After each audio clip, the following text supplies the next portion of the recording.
Midtown office shooting.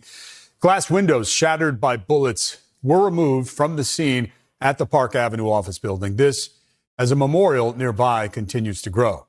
And just a few streets away from the scene, friends and family members gathered to say their goodbyes to one of the 4 victims killed.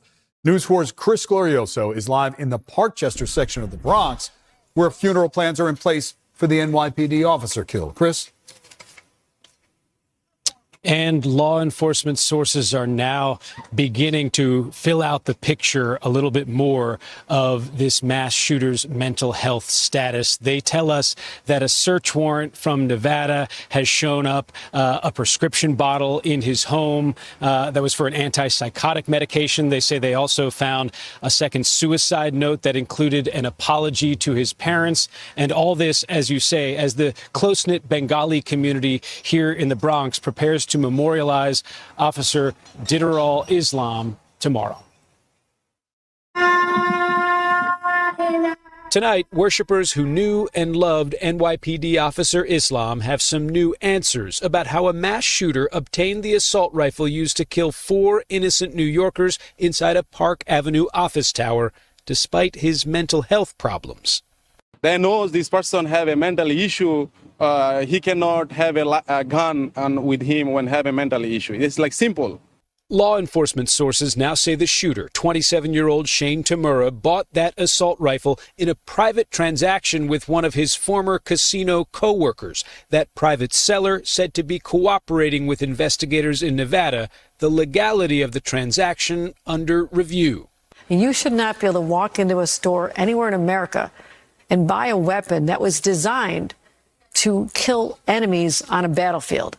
I was in Afghanistan. I saw these weapons. Governor Hochul Wednesday slamming the patchwork of state gun laws that allowed Tamura to bring the weapon into Manhattan despite New York's assault weapons ban. Investigators believe it's likely the mass shooter targeted this Midtown skyscraper because it houses the NFL corporate office. Tamura once played high school football and left one suicide note that suggests he believed he had CTE, a brain condition linked to football collisions. This was the lone wolf that brought evil to our city. I do not believe in a God that would plan or want this to happen. Wednesday, the first funeral was held for a victim of the Midtown shooting. 27-year-old Julia Hyman was memorialized at a synagogue just blocks away from the crime scene, her family and friends consoling each other and refusing to allow a madman's shooting spree to overshadow a life so full of light. Julia was 100% of the time. Her life, though tragically short, was full of meaning.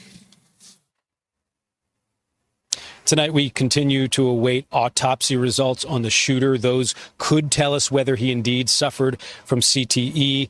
Nevada law says a concealed carry permit could be revoked if a person is ever institutionalized for mental health problems, but there's no evidence as yet that this shooter ever was institutionalized. That state also has a red flag law, which allows law enforcement or a family member to petition a court to remove weapons if it's believed a person is a danger to the public. But it's not clear that anyone close to this shooter or law enforcement ever felt that he was a danger.